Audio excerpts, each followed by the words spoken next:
Hi there. So today what I'd like to do is talk a little bit about concentrations. This is an important aspect in chemistry, and concentrations are how we control reactions. And it's also important in terms of the laboratory experiments that you're doing, the reports involving the titration of acetic acid and vinegar. The next one will be the titration of hypochlorite in bleach. Concentrations are all part of that.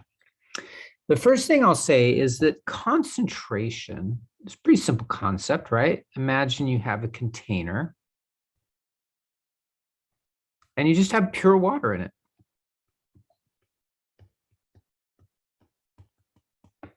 Okay.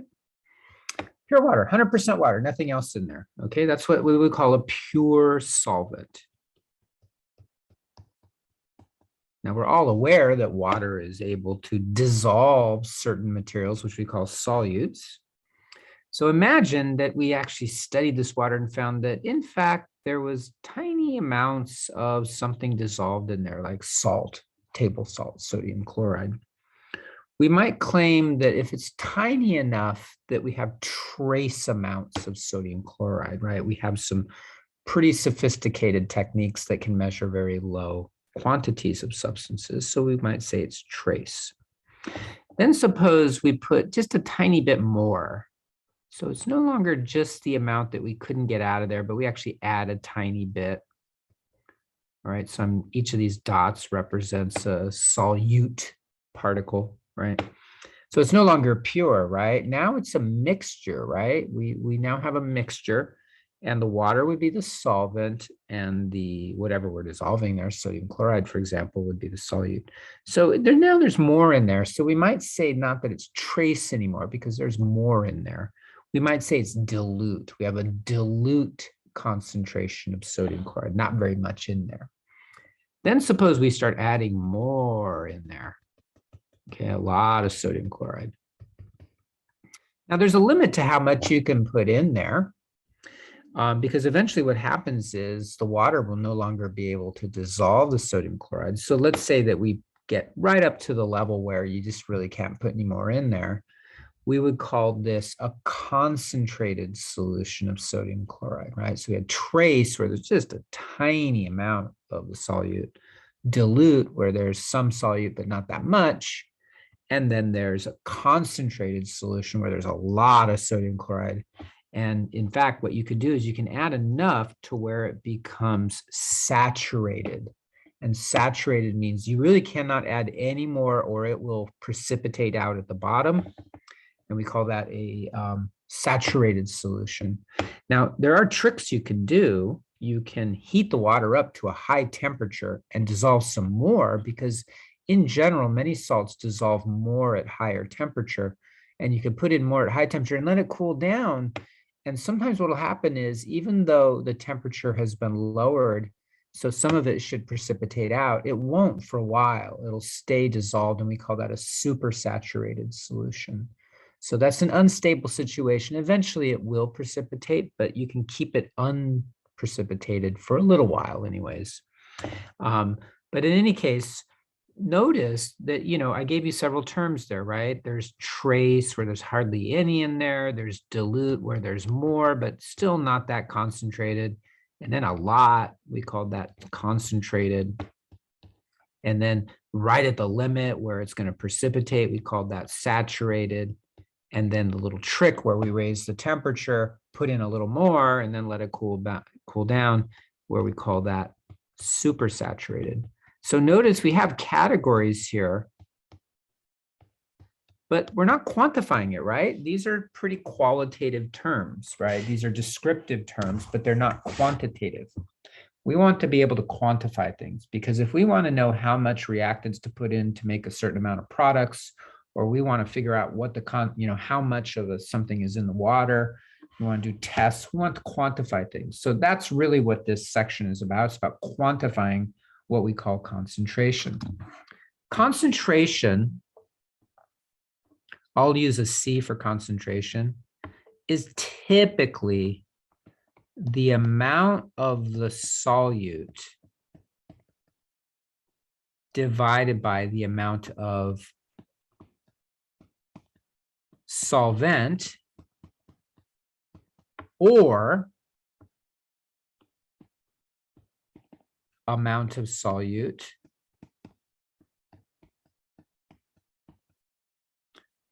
divided by the amount of solution. So even the term amount is a little ambiguous, right? Amount could mean volume, amount could mean mass, amount could mean moles.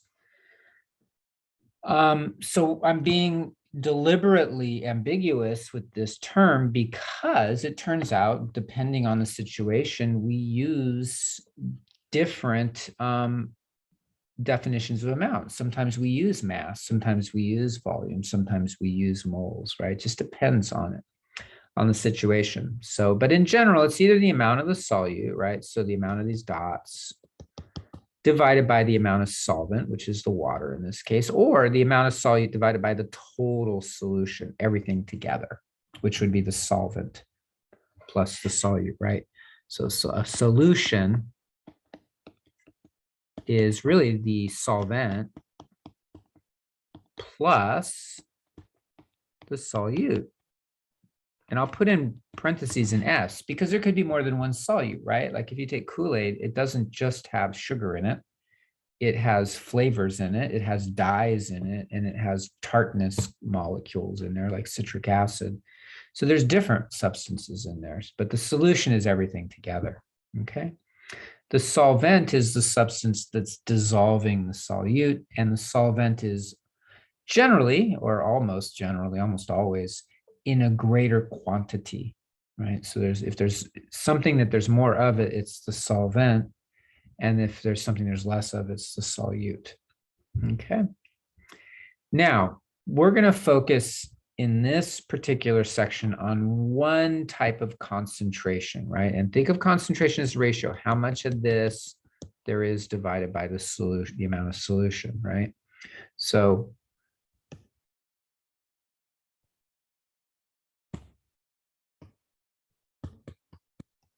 low concentration, right? Dilute.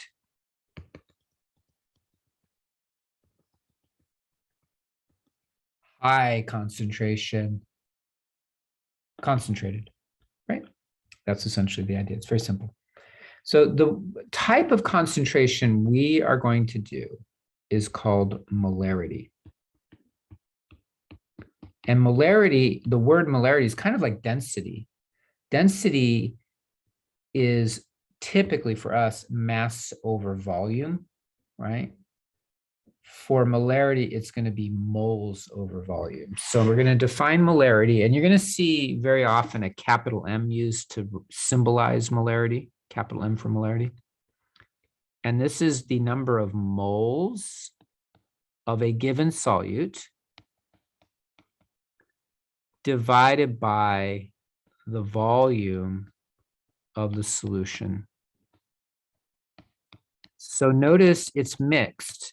By the way, this is in liters. So I'll put L for liters, not milliliters, not microliters, but liters.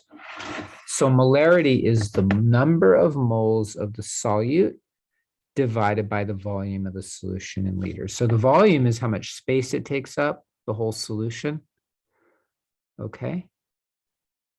And then the number of moles is just counting, right? How many moles, how many units of 6 times 10 to the 23rd molecules or ions there are, right? So recall from the earlier section that ionic compounds dissolve in water. So you have ions, and then also molecular substances can dissolve in water, like ethanol or methanol, alcohols or sugars, right? So this could be for either ionic solutions or molecular solutions, okay? Now, in the ALEKS problems, they will have you do some problems where they don't ask you to find the number of moles of the solute. They ask you to find the number of, say, millimoles or micromoles. So these are less common, but they are used.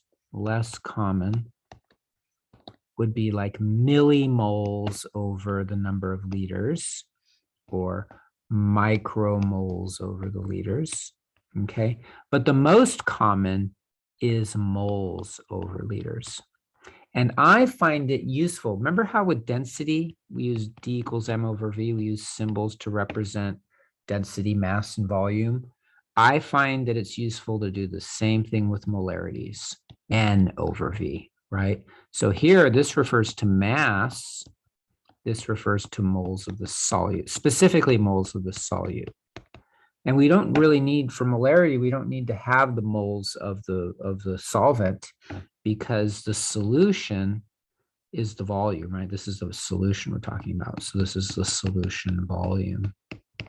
So we really need two things, right? You need the volume of the solution, just like we would do with density, but it needs to be in liters, not milliliters. And then we need the number of moles of the solute. And you just take that ratio and that gives you molarity. But keep in mind with this equation, this ratio equals the molarity.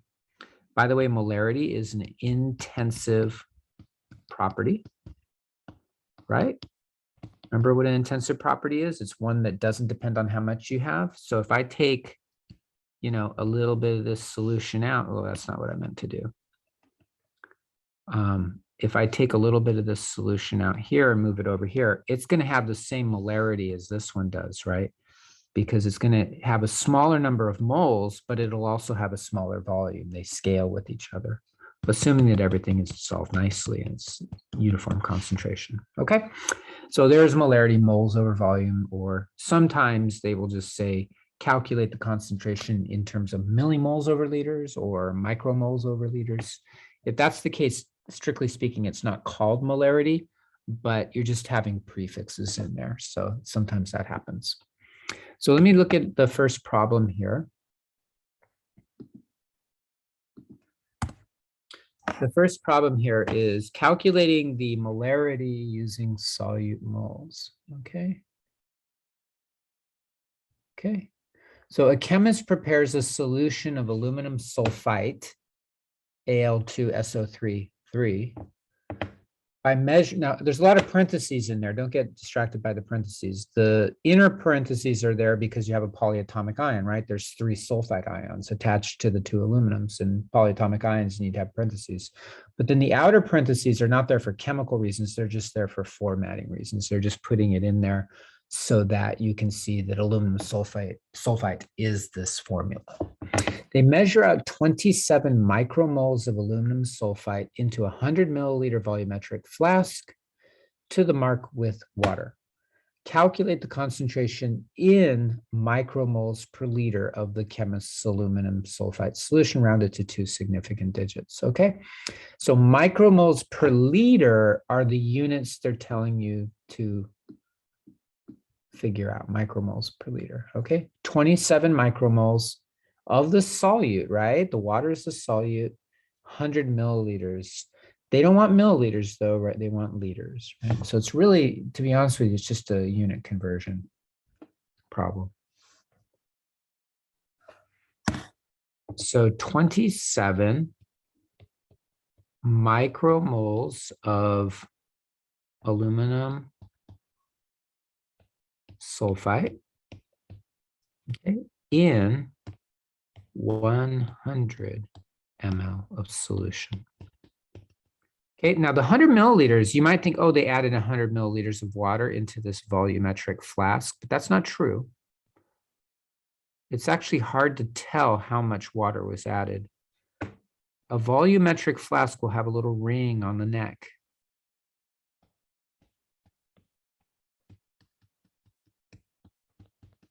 And then it typically has a cap, right? You put a cap in here so that you can shake it and all that. Okay, but that ring is calibrated in the factory to tell you how much water to add. You stop adding right here. So that's the 100 milliliter mark is what we call it. The mark meaning the indicator. Okay, so you put your aluminum sulfite. Remember, ionic compounds are typically solids.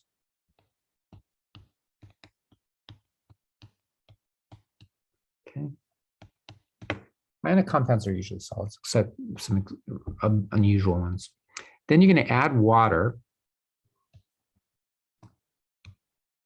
So you're going to add water, and you're just going to add it right up to the 100, right? So you can sort of see you're not adding 100 milliliters of water. You're just adding enough water to get it up to the 100 milliliter mark. This substance right here has some volume as well.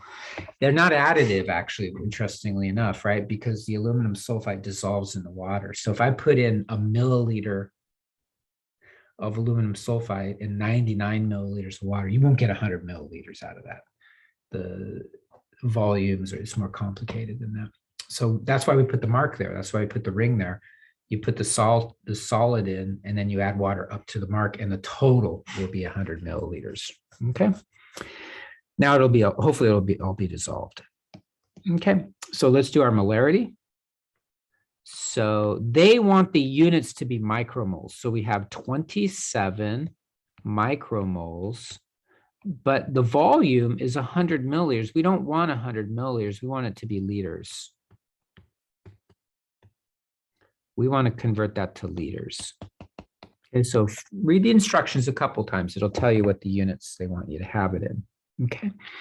So how do we do this conversion? Well, people tend to memorize conversion factors and then they remember them wrong. It's about 50-50. So here's a couple ways to do it.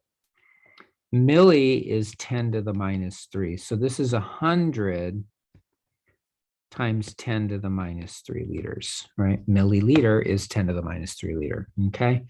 Now, that right there works. You know, that would be 1.00 times 10 to the minus 1 liters, which is the same as 0.100 liters, okay?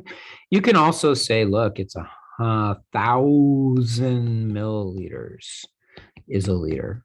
Milli is 1/1000th, so that means there's 1,000 milliliters in a liter, right? Here's a milliliter. Here's a second milliliter. It takes 1,000 of these milliliters to add up to a liter, right? 100 to get up to 100 milliliters, but 1,000 to get up to a liter. Okay, so then you could say I've got 100 milliliters, and it's 1 liter per 1,000 ml. Very common, people will say it's 100 milliliters, but no, it's not 100. A centiliter would be 100 100. A centiliter, 100 centiliters would be a liter, but 1,000 milliliters is a liter. So you get 0.100 liters. Okay, so now all you got to do is just take that 100 ml out and put in the liters. Okay, so now you're going to get 270 micromoles per liter. And there's your answer. Okay. They asked us to keep it in micromoles. That's why I kept it in micromoles. Like I said, it's most common to have moles over liters, less common millimoles per liter or micromoles per liter or nanomoles per liter. In this particular case, they asked it to be in micromoles per liter. So we did that one. Okay.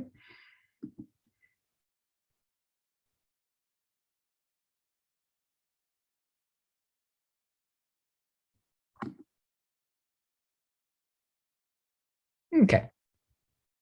Here's one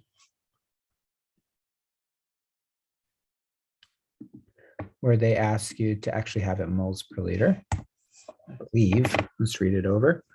A chemist prepares a solution of barium chloride, BaCl2, by measuring out 89 micromoles of barium chloride into 250 milliliter volumetric flask and filling the flask to the mark with water, calculated in moles per liter. Okay, so see how it's moles per liter, not micromoles. They're giving you the units that they want. So 89 micromoles of barium chloride in 250 ml solution, and they desire moles per liter. That's our actual molarity. Okay, so let's do the conversion. 89 micromoles. We need to get that into moles, right? Micromoles needs to go to moles, and milliliters needs to be converted to liters. We already did the second one there. How do we do this? Well, again, one way to do it is just to directly translate. 1 micro is 1 times 10 to the minus 6. So this would be 89 times 10 to the minus 6 moles, right? Micromole. Okay. You can also say it's 10 to the 6 micro moles per 1 mole. That's another way to do it, but I prefer this way myself. Okay, and then 250 ml, that's your volume, 250 times 10 to the minus 3 liters.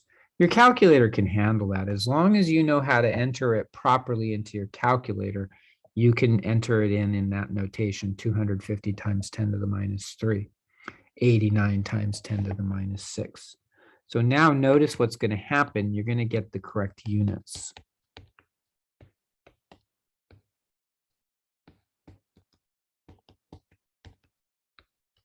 Now I'm going to do a little arithmetic here. 89 over 250. So there's the decimal numbers. 10 to the minus 6 over 10 to the minus 3 is times 10 to the minus 3, right? You take minus 6 minus a minus 3, which is minus 6 minus, I'm sorry, minus 6 plus a 3, which is minus 3. And then you have moles per liter.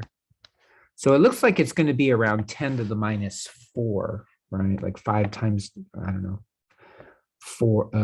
3 times 10 to the minus 4, something like that. So 89 divided by 250 times 10 to the minus 3.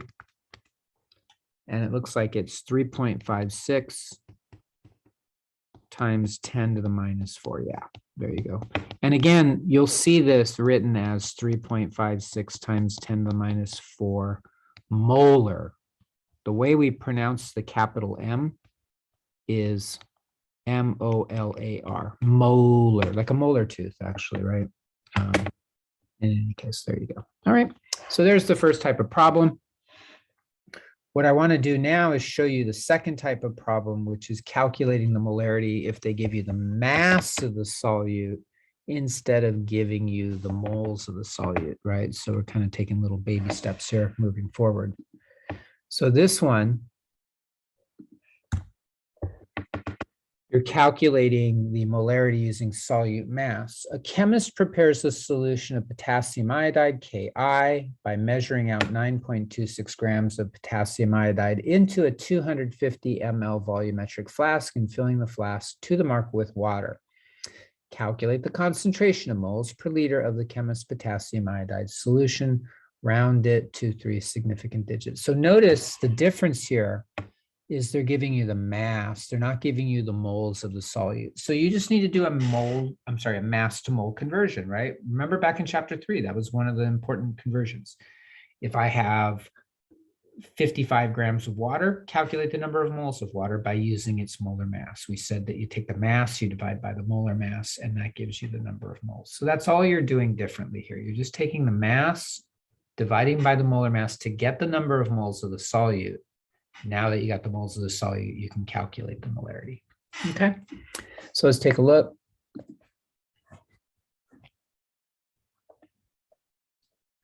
We've got 9.26 grams Ki. Okay, so there's your solute. And then we've got 250 ml of solution. Okay, so volumetric flask, same idea. Remember, the volumetric flask is how you make these solutions. You put the salt in at the bottom. What they're telling you now is it's 9.26 grams of Ki. And then the rings up here, you're going to add water all the way up to the ring. And that's going to give you your concentrated solution. Okay, so how do we do this? Well, 9.26 grams of Ki. And I'm going to use the dimensional analysis. 1 mole of Ki is 39.10 grams. That's for potassium. And then the iodide is like 126, I think. 126.9. Okay, that's the molar mass of Ki, 39.10 plus 126.9. So 9.26 over 39.10 plus 126.9, and you get grams, cancel, and you get moles. So you get 0.5578 moles of Ki. We have 250 ml of solution. So that's 250 times 10 to the minus 3 liters, right? Milliliters And there we go. So now your molarity is 0.5578 moles. That's the moles of the solute divided by 250 times 10 to the minus 3 liters. Okay. So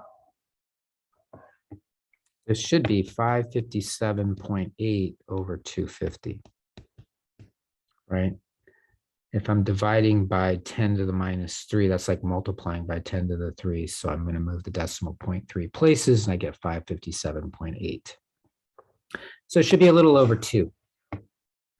So 557.8 divided by 250, and it looks like it's about 2.23 moles per liter. Awesome. Makes sense. Hard to imagine it's different than that. Okay, they wanted in moles per liter and 3 significant digits. There's 3 significant digits, right? 1, 2, 3. Should be pretty close to that. Again, remember when you're doing these problems on ALEKS, anytime you're using molar masses, atomic masses, be sure to use the values they have in their periodic table, because if they have a different number of significant digits, that can affect the rounding. So maybe they may actually get 2.22 or 2.24 based on their periodic table. I'm actually using this table right here, which is not the same. Some of the numbers are the same. Some of them are different.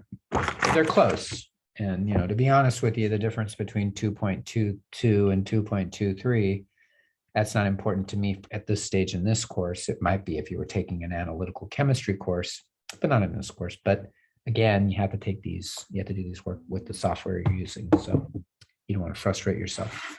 Okay, so the last topic that I want to discuss in this discussion here is dilution. So we have a dilution problem coming up. And dilutions are important. So in both of those experiments where you're doing like vinegar and bleach, you have to do dilutions. And the reason is things cost money, right? So like if I want to figure out what the concentration of something is by using another reactant that I have to pay for, if the thing I'm testing has a really high concentration, that means I would have to use a lot of the thing I'm paying for. And that could be expensive. So what do? One thing is you say, well, I want to use less of the chemical that I'm paying for. Well, if you use less of it, it may not match up with the amount of what you're studying, though. So the way we deal with that is we do a dilution and then calculate what the original concentration was. So for example, suppose that I have, something expensive like gold chloride, right? And, and I make a solution of it. It dissolves in water. It'd be a very expensive solution, right? Because you'd have all these gold ions in there. So maybe what I will say is I only want to use a little bit of it. So I'm going to take a bit of it out and I'm going to put it into another container. Here's your ring there. And I'm just going to pour that little solution down here. So this is a little amount and then add water. Boom, boom, boom, boom, boom, boom. Right. So what have I done? I've taken a concentrated solution of gold chloride. Okay, remember, it's mostly water, right? Right. If you put this into water, it dissolves.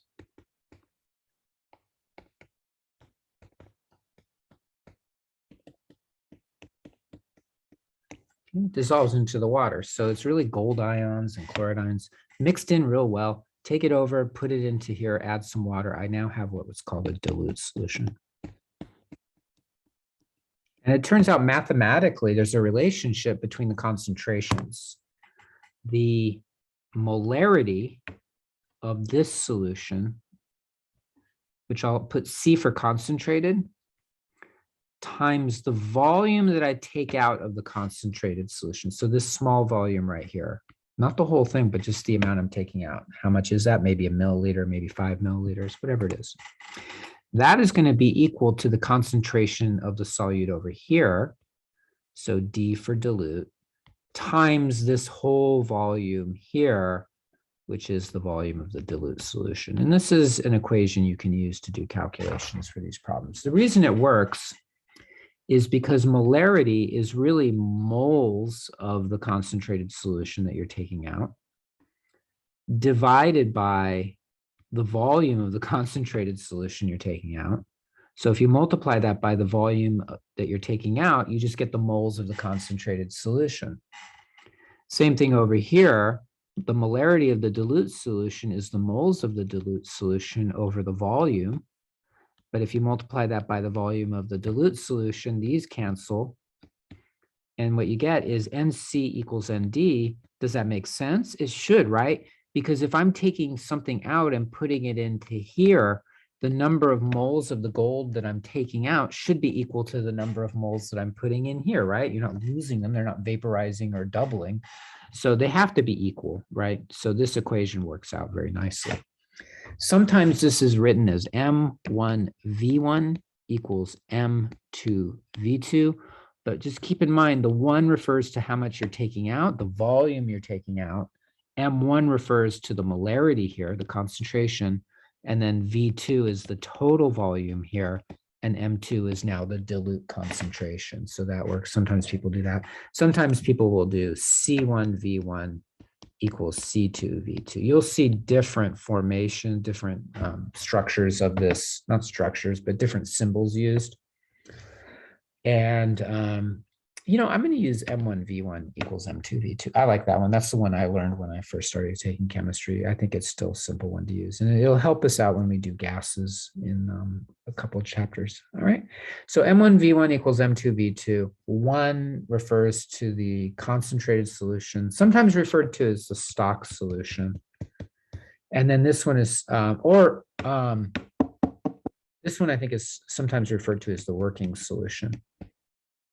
So stock solution, working solution. Okay, so you'll see that too. All right, let's take a look at a problem.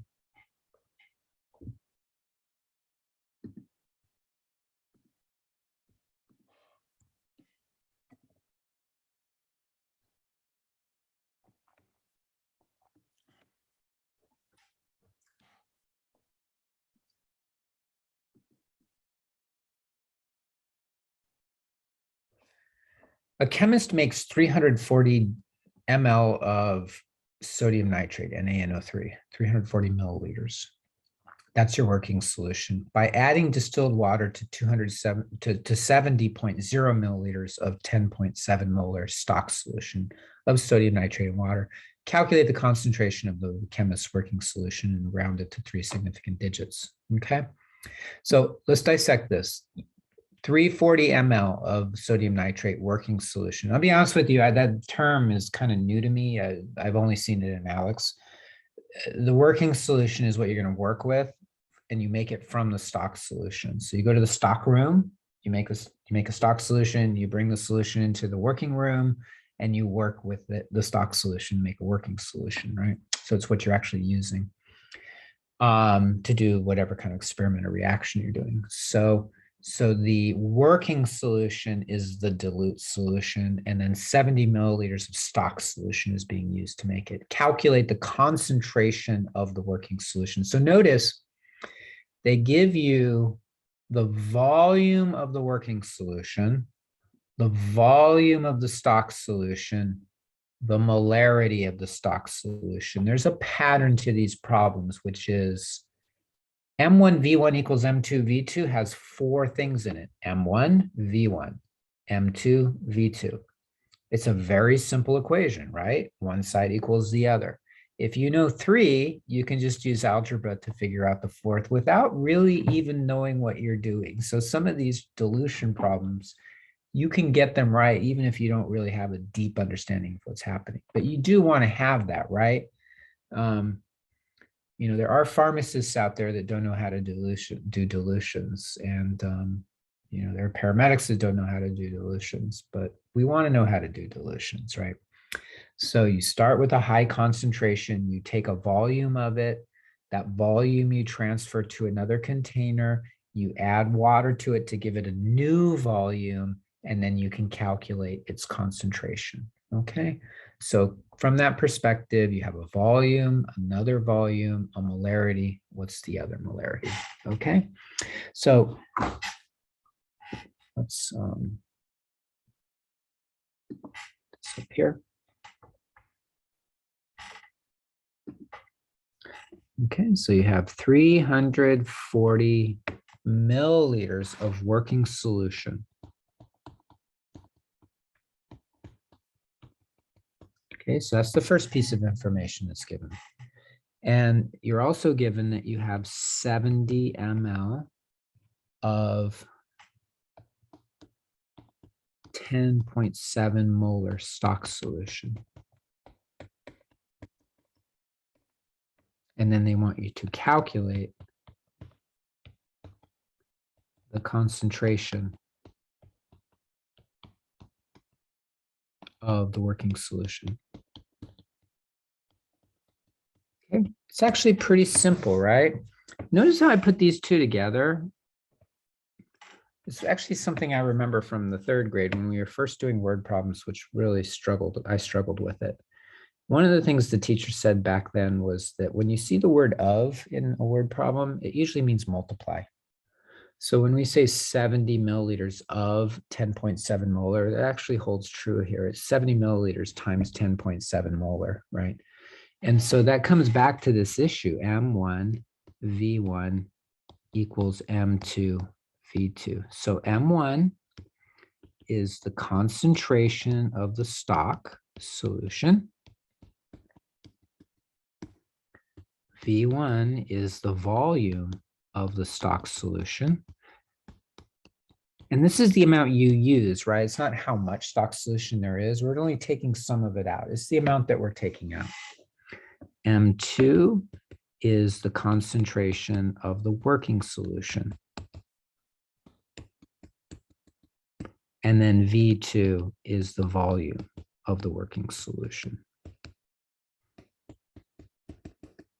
Okay, so that hopefully will help. So now we have of the stock solution 10.7. Now notice they put M. I like to put moles divided by liters.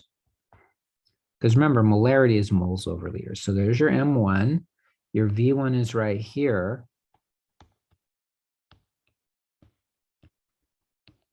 And then the M2, we don't know that.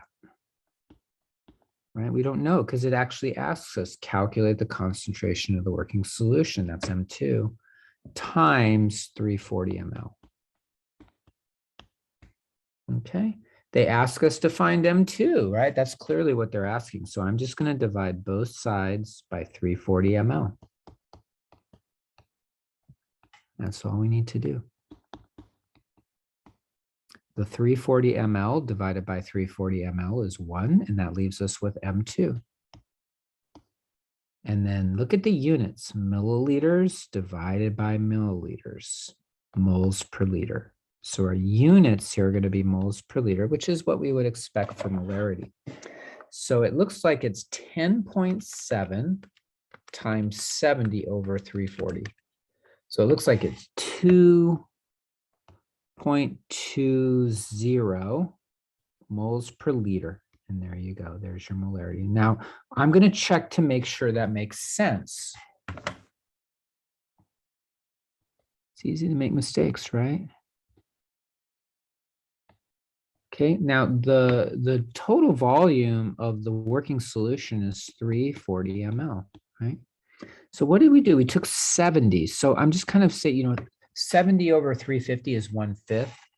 So this looks like the amount of solution we transferred. There's our 70.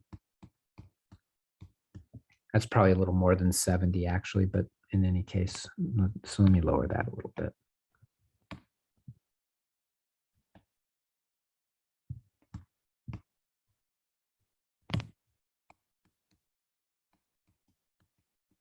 Okay, and then we added water all the way up to 340, okay? So if it started at, somewhere around 10, right? Okay, it's 11, whatever, 10. And I doubled the volume to 140 by adding water to go up to 140, it would go down to 5, right? If you start at 10, actually, let's say it's 11, it would go down to 10, 5.5. So 5.5 if you went up to 140. If you doubled it up to 280, right, you're doubling it again, that would cut the concentration down in half again. So instead of 10.5, I'm sorry, instead of 5.5, it would be like 2.8 or something like that. So all the way up to here would be about 2.8. So let's see how it's a little lower than 2.2 because we have a little bit more. We're not stopping at 280. We're going up to 340. So it's going to go down a little bit more to about 2.2. And there you go. And again, you can write it as 2.20 M. That's actually usually how people will put it on bottles, except for me. I usually put moles over liters just so that people know. But 2.20 capital M.